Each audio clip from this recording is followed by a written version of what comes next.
village economy of that period. Agriculture was the backbone of the rural economy. In villages, many occupations developed to supplement agriculture. Artisans in the villages produced goods and fulfilled the needs of the local people. In this sense, a village was a self sufficient unit. Farmers gave a definite share from their produce to artisans. This share was called baluta. Our next point is trade and business.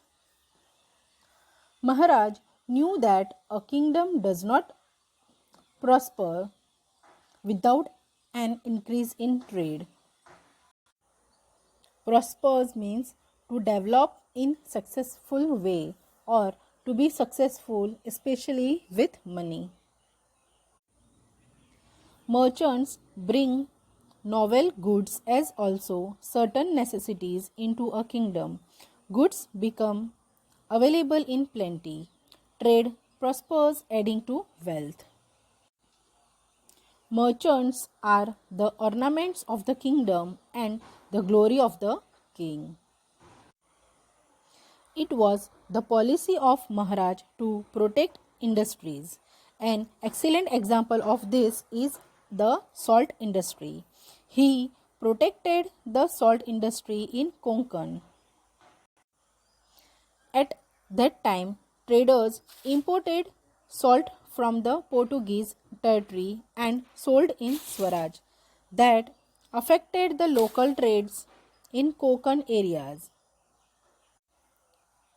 So, Maharaj charged heavy duty on the salt imported into Swaraj from the Portuguese territory. The intention was that the salt imported from the Portuguese territory would then cost more, and as a result its import would decrease and the sale of the local salt would increase. Our next point is the military organization. There were two main divisions of the army of Shivaji Maharaj: infantry and cavalry. Infantry means soldiers who fight on foot, and cavalry means the part of the army that fight on horses. In the infantry, there were officers such as Havaldar, Jumledar, etc.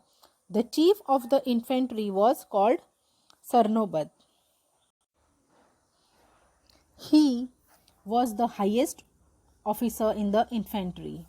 In the cavalry, there were two types of cavalrymen, namely Shiledars and Bargirs. The Shiledar had his own horse and weapons.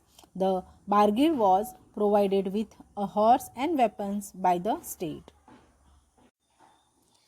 In the cavalry, Bargirs were more in number. The ranks of the cavalry officers were similar to those of the infantry officers. The highest officer in the cavalry was the Sarnobat.